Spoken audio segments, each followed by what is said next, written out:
할렐루야. 아멘. 반갑습니다. 네, 예배의 자리로 나오신 여러분을 진심으로 환영하고 축복합니다. 우리 옆에 계신 분들과 함께 인사 나눴으면 좋겠습니다. 우리 양옆에 계신 분들에게는 잘 오셨습니다, 환영합니다로 함께 인사 나누셨으면 좋겠습니다. 함께 인사하실까요? 네. 이번에는 우리 앞뒤에 계신 분들에게 사랑합니다, 축복합니다로 함께 인사 나누시겠습니다. 감사합니다. 아시는지 모르겠지만 제가 이제 설교자로서 이 자리에 설 때마다 여러분들에게 꼭 양옆에 분들, 앞뒤 분들과 인사를 나눠달라고 부탁드렸어요. 그렇게 했던 이유는 우리가 서로가 옆에 함께 예배한다는 것이 너무 익숙해져서 어쩌면 당연해지지 않았을까? 우리 가운데 서로를 환영하고 축복한다는 것이 어느새 좀 사라지지 않았을까 하는 마음에서 우리가 예배자로 모인 이 자리에서 환영하고 축복하고 싶었던 마음으로 요청드렸던 겁니다. 우리 다시 한번 이 마음으로 서로를 진심으로 환영하고 축복하는 마음으로 우리 한 번만 더 사랑합니다, 축복합니다로 인사 나누겠습니다. 사랑합니다, 축복합니다. 아멘. 감사합니다. 제가 잠시 기도하고 말씀 나누겠습니다. 사랑해 주님, 오늘도 저희를 불러주시고 오늘의 예배 가운데 주의 말씀 허락하여 주심에 감사드립니다. 하나님, 이 시간 전하는 자나 듣는 자가 다 주의 말씀 앞에 낮아지게 하시고 우리가 귀를 열고 마음을 열어 주의 말씀을 우리의 삶으로 새겨내는 하나님의 백성들 될 수 있도록 이 시간 성령 하나님 주관하여 주시옵소서. 감사함에 예수님의 이름으로 기도드립니다. 아멘. 네, 여러분, 부활의 기쁨을 누리고 계신가요? 부활의 기쁨을 만끽하고 계십니까?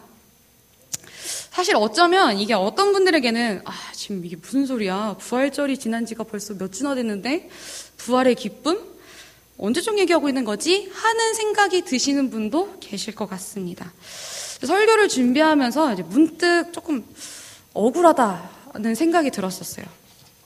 뭐가 억울했냐면 우리가 사순절이라는 이름으로 40일씩이나 예수님의 고난과 죽으심과 뭔가 굉장히 좀 무겁고도 약간은 부담스럽게, 그것도 그냥 40일이 아니라 평일로만 40일을 그렇게 보냈는데 우리가 부활의 기쁨은 그냥 부활절 하루로 끝내버리는 건가? 하는 뭔가 억울한 생각이 들었던 것 같아요. 우리가 고난을 묵상하는 기간에 비해서 부활을 묵상하는 기간이 너무 좀 짧은 것 같습니다. 고난을 묵상하며 우리가 하나님 앞에 그 고난에 동참하자, 우리가 경건을 지키자 했던 기간에 비해서 우리가 그 부활로 인하여 기뻐하는 기간은 좀 많이 짧았던 것 같습니다. 우리가 너무 빨리 아무것도 고난도 부활도 기쁨도 생각하지 않는 우리의 일상으로 너무 빨리 돌아온 것 같다는 생각이 들었습니다. 이렇게 부활하신 주님을 직접 경험하고도 다시 일상으로 돌아갔던 사람들이 있었습니다. 그 사람들은 바로 오늘 본문에 나오는 예수님의 제자들이었습니다. 자, 오늘 본문의 상황은 이렇습니다. 예수님께서 죽으시고 부활하신 이후에 제자들에게 나타나셨습니다. 안식 후 첫날 저녁, 유대인들이 무서워서 모여서 숨어있는 제자들에게 나타나셔서 제자들에게 평강이 있을지어다 라고 말씀하셨고, 그 찔리신 손과 옆구리를 보이심으로 이 나타나신 스스로가 부활하신 주님이심을 제자들에게 확인시켜 주셨습니다. 예수님을 만난 제자들은 기뻐했습니다. 우리 주님 사랑하셨구나, 기뻐했습니다. 네, 하지만 안타깝게도 그 자리에 모든 제자가 있지는 않았었습니다. 그래서 그 자리에 없었던 제자 도마는 제자들의 말을 믿지 않았고, 그 다른 제자, 예수님 사랑하셨다는 말을 하는 제자들에게 거짓말 치지 마, 내가 그 예수님 구멍난 손목에다가 손 집어넣고 그 옆구리에 손 찔러보지 않고선 난 안 믿을 거야 라고 말했어요.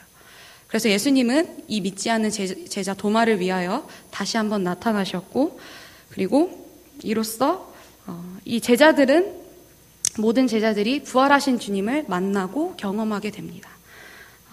이래서 예수님의 제자들은 부활하신 주님을 최소 한 번 또는 두 번 만난 상태가 되게 됩니다. 자, 오늘의 본문은 도마까지 예수님을 만난 이후의 일이었습니다.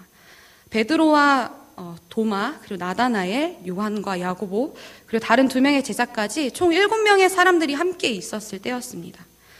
베드로와 같이 있던 사람들에게 나는 물고기 잡으러 갈 거야 하고서 자리에서 일어나자 다른 사람들은 그럼 나도 같이 가 하고 물고기를 잡으러 가는 베드로를 따라 나섰습니다. 그들은 모두 배에 올라가지고 함께 물고기를 열심히 잡았습니다. 하지만 결국 그날 밤이 셀 때까지 한 마리도 잡지 못한 채 시간은 계속 흘러갔습니다. 여러분 혹시 바다에서 낚시해 보신 적 있으신가요? 바다 낚시나 또는 물고기 잡으시는데 취미 있으신 분 계신가요? 저는 딱 한 번 바다 낚시를 나간 적이 있었는데요. 이제 거창한 것도 아니고 쭈꾸미 낚시를 한번 갔었어요.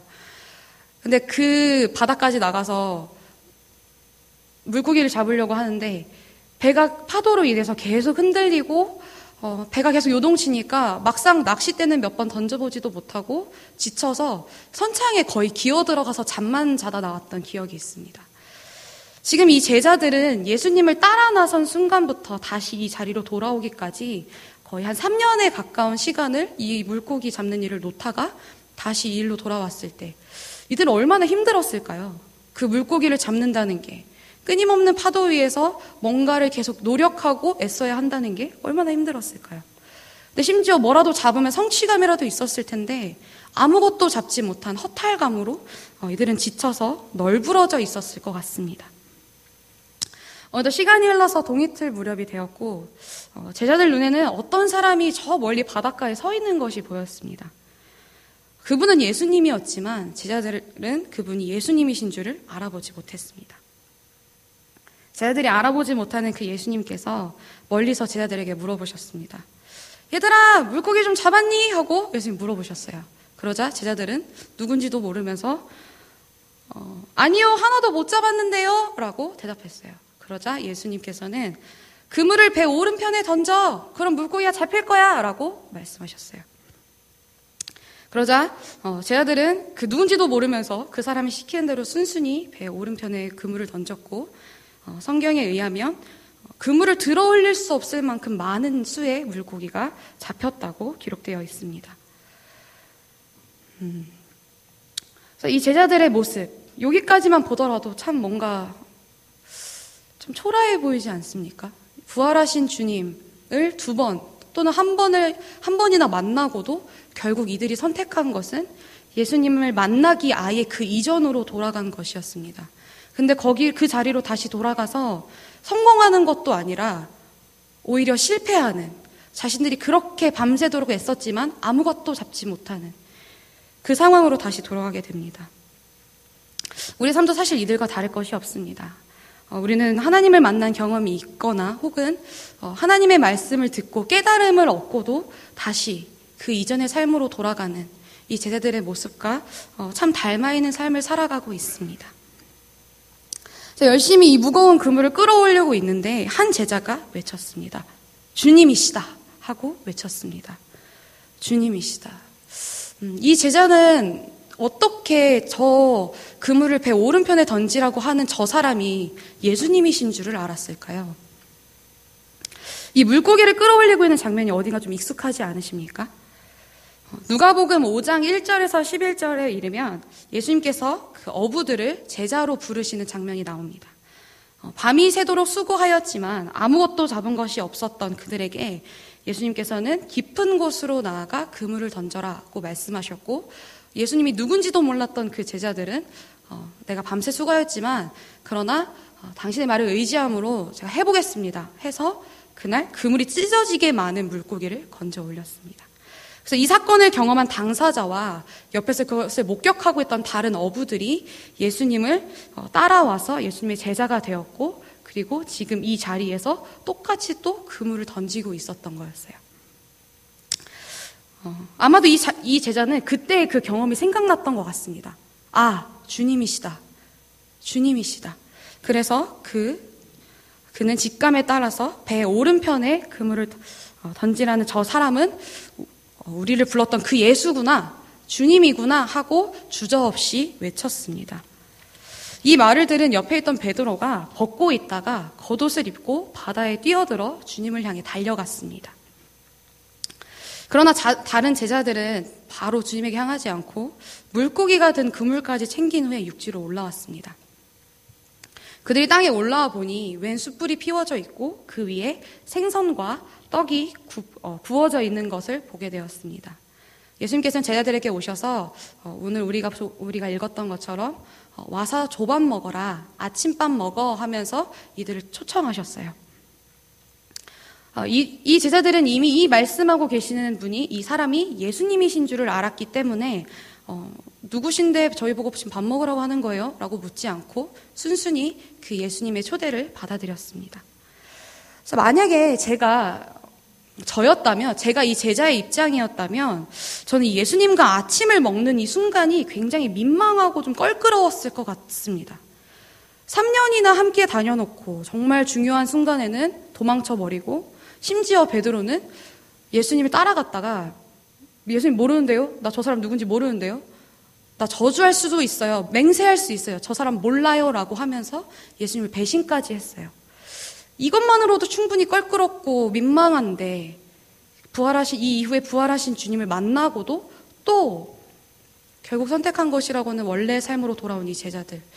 예수님 앞에서 무슨 말을 할 수 있었을까요? 굉장히 민망하고 부끄러운 상황이 연출되었을 것 같습니다. 제가 종종 저희 부서 아이들에게 뭔가 상의할 것이 있거나 대화해야 하는 내용이 있으면 누구야 잠깐 나 좀 볼까? 선생님이랑 얘기 좀 할까? 이렇게 불러요. 그러면 대부분의 아이들이 잘못한 게 있어서 부르는 게 아님에도 불구하고 왜요? 무슨 얘기 하실 건데요? 하면서 저를 굉장히 경계합니다. 그래서 부르면 이렇게 굉장히 쭈뼛거리면서 이렇게 와요. 끌려오듯이 와요. 아마 이 제자들의 마음도 비슷했을 것 같아요. 하지만 이것보다 훨씬 더 심각했겠죠. 왜냐하면 직접 잘못한 게 있었으니까요. 아마 이 제자들이 민망한 만큼 예수님 앞에 찔리는 만큼 예수님도 이 제자들에게 하고 싶으신 말씀이 굉장히 많으셨을 것 같습니다. 너 왜 그랬어? 너네 그렇게 나랑 같이 간다고 해놓고 베드로야 너는 죽어도 나를 따라온다고 해놓고 감히 날 배신까지 해? 질책하셨어도 됐을 그 순간이었어요. 예수님은. 그러나 예수님께서는 제자들에게 아무 말씀도 하지 않으시고 그저 떡과 생선을 나눠주심으로 그들과 함께하는 식사 자리를 누리셨습니다. 자, 제자들과 함께 아침 식사를 마치시고 예수님은 베드로를 부르셨어요. 아마 그 베드로는 그 모여있는 제자들 속에서 제일 쪼그라들어 있고 뭔가 찔리는 게 있는 가장 이렇게 쭈뼛쭈뼛 거리는 상태로 있었을 것 같습니다. 예수님 배신했다는 그 죄책감에 그 배신감, 스스로도 이해할 수 없는 그 배신감으로 찌그러들어 있는 그 베드로에게 예수님 질문하셨어요. 베드로야, 너 나 사랑하니? 물어보셨어요. 그러자 베드로는 네, 주님 아시잖아요 하고 대답했습니다. 그렇다면 내 양을 먹여라. 예수님 말씀하셨습니다. 그리고는 얼마 지나지 않아서 베드로를 또 부르셨습니다. 베드로야, 네? 너 나 사랑하니? 그럼요. 제가 주님 사랑하는 거 주님 아시잖아요. 그렇다면 내 양을 쳐라. 잠시 후 예수님께서 또 세 번째 부르셨습니다. 베드로야, 네. 너 나 진짜 사랑하니? 베드로는 예수님께서 세 번이나 너 나 사랑하니?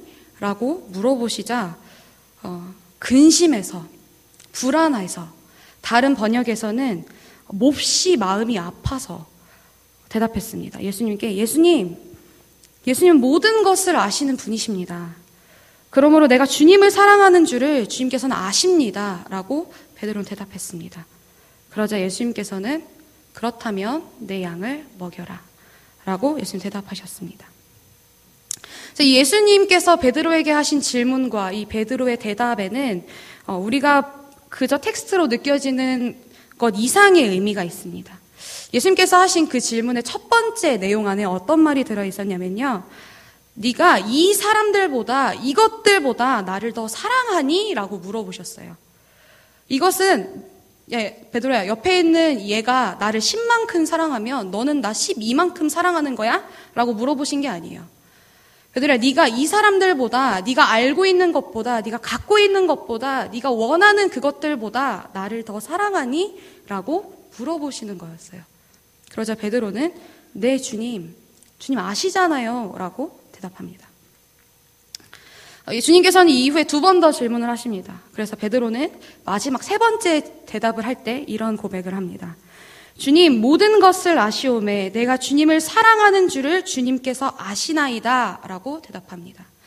주님, 모든 것을 아시오매 라는 것은 주님, 제가 과거에 어떤 행동을 했고 내가 주님을 어떻게 배신했고 그리고 부활하신 주님을 만난 후에 이 물고기를 잡으러 오기까지 어떤 마음이었는지도 주님 아시잖아요. 근데요, 주님, 저 주님 사랑합니다. 이것도 아시잖아요. 라고 지금 베드로는 대답하고 있는 겁니다.